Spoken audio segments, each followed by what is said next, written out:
At about 4 a.m., the Holy Spirit began to speak to me about a category of people who are in every corner of the earth. They come from beautiful environments, but that environment is surrounded by limitations. Please listen to me. So inside of them, they have dreams, they have visions, they have things that they know that they can become.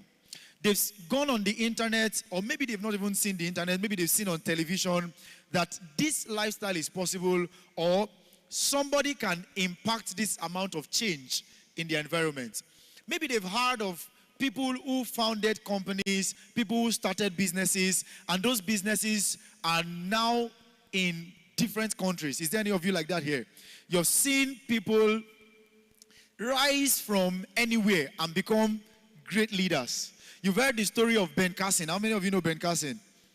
You've heard the story of Ben Carson. You've heard the story of Barack Obama. You've heard the stories of people, for instance, like Aliko Dangote, even though, whatever the case may be. You know Elon Musk, you know Bill Gates, you know Jeff Bezos. You've heard the big names, and you're thinking somewhere in your heart that, is it possible that I can also rise and become like these big names who are not just famous, but they are solving real problems in the environment? So the Holy Spirit began to speak to me about that category of people, but then he started to point my attention to the limitations that surround them and how those limitations can go on to downscale or reduce the size of their dream. So that a person can start their life saying, I want to become a doctor. But by the time they are in SS3, they would have given up on that hope. Because there are limitations within their environment that continues to say to them that this thing you say you want to become is good, though, but it's not for you. Or maybe by the time they are undergraduates and life throws certain balls at them, they would have lost the hope. And so they just settle for whatever is available within the environment. And that night, he said, within the last few months of your service here, I want you to go out and reach these people. And not just tell them, but also show them that the dreams that they have on their inside, the visions that they are seeing for their future, and the innate creative potential that they have can produce something that will serve the entire world. So I'll say that in a simpler way. So the reason why we put you together is because we believe that all of you, every single person sitting here, has the capacity to create something or produce something or become someone that can solve the problems that exist not only in Africa but in the entire world. Do you believe that about yourself? See how you responded. You don't believe it. You don't believe it. You believe it. You believe it. Only 1, 2, 3 persons are nodding. You believe it. So we put this conference together for 2 reasons. Number 1, we believe very strongly that all of you, including all your friends who are not here, each one of you has the potential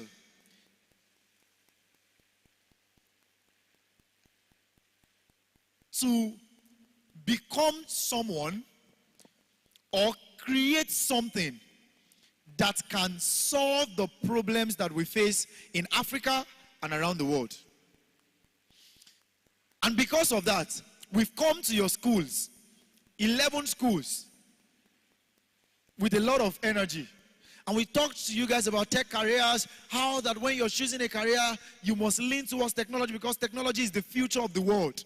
And that anyone who does not work with technology is most likely not going to be, will not be able to do something that is relevant in the future. And then, after that, during your holidays, we had a training. How many of you were part of the training? Raise your hand. We had 2 weeks of training where we were pouring technology into your mind, pouring entrepreneurship into your mind, and giving you real-time computer skills. But on this day, we have gathered together with one purpose: to renew your mind. What did I say to do? To do what? Because you see, the theme for this meeting is independent lenses. Independent lenses. Independent lenses. What did I say? Every one of you, as you stand right now, you're wearing glasses. Every one of you, as you sit on your chairs, you're wearing glasses. Those glasses are not like Bright's own. They are in your mind. And they are frames through which you interpret your experiences. Frames through which you determine what is possible for you or what is not possible. It is the fundamental way of thinking that determines what you do, what you don't do, and who you will eventually become. So we have gathered here together to see how we can change those glasses and give you new glasses with which you can view the world. Now, keep those words in your mind. Keep that illustration in your mind. That as you're sitting here, stay with me. Hello, the young man in red. The young man in red. You. Keep your eyes on the stage. All right. So as you're sitting here, take this illustration with me. You're wearing a glasses. That glasses is what determines. How many of you have worn dark shades before? Dark glasses. You've worn dark glasses before. Everything suddenly becomes dark, Abi. But when you remove it and wear a plain shade, everything is fine, yeah? Assume that you're wearing something. And what we want to do at this event is to give you a new lens through which you will interpret the world. And you're going to have speakers, experienced people, very, very carefully selected. Yes.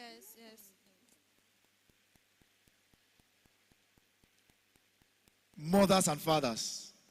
They will come to share with you on different aspects, from academic excellence to artificial intelligence to finance to health and all the other aspects of life that we believe you must be properly equipped in order to become global leaders. So say after me, I am a global leader. Say after me, I am a global leader. I am creating solutions to problems in Africa and in the world. Say after me one more time. Say after me one more time. I am a global leader. Now bring up the energy level. Ba, ba, ba, ba, ba. Charge. Are you charging? Say after me. I am a global leader. I am creating solutions to global problems. And today, I am going to be equipped to change the world. All right. Can you put your hands together for yourselves? All right, this morning, like I said, we're going to have 5 keynote sessions. We're going to play games. We're going to jam to music. We're going to dance. We're going to have some of you who were part of the trainings during the holiday have business ideas that you have come up with as part of the training that you will come out to pitch. And all of that will happen within the space of 4 to 5 hours. To bring you the first keynote speaker, I am going to bring up someone that I consider to be a mother when it comes to education, quality education within the city.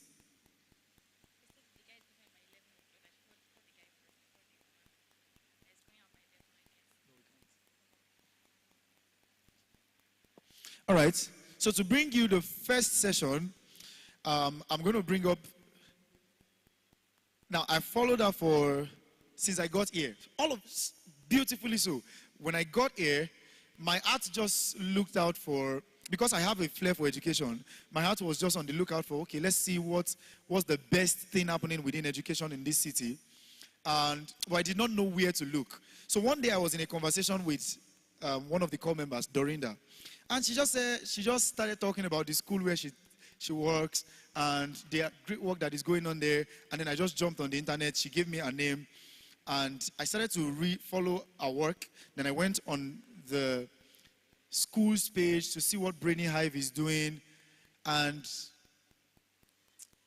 I would have written off education within this city if I did not see something like that going on. And I tell you, what you're about to learn this morning, or the person you're about to listen to this morning, is doing something in education that if you understand it, you will know that the future